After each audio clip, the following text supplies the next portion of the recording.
Zdravia z dvaja stokári, ktorí sa snažia natočiť reláciu pre sociálne slabšie rodiny. A práve natáčame rozhovor s Jozefom, ktorý je náš prvý slabší sociálny človek. Voláte sa volá Jozef. Voláte sa, že sa voláš Jozef. A jak sa voláte video vlastne? s nami natáča za 2 litre vína.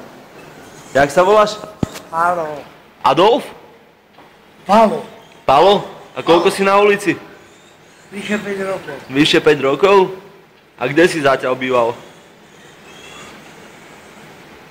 V parku. V parku? A jak tam bolo? Pekne, strašne.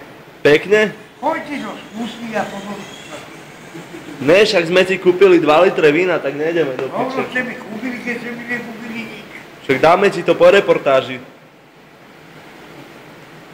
Však sa s nami vyprávaj, aj cigarety máš u nás. Mám, všetko mám. Socializmus bol lepší, že? To si ani nepamätám. Ja si pamätám, ja som dieťa socializmu.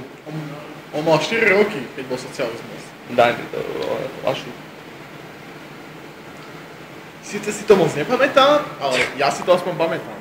Ty si pamätáš deti socializmu? Áno, ja si to pamätám. Povedzte mi, čo si pamätáte, pán Petruš, o deťoch socializmu. Ja si pamätám akurát tak... Na to som bol moc malý, keď si to pamätám, ale pamätám si to dávnejšie aspoň. Koľko dňa išiel by som zapáchať cez Lingot.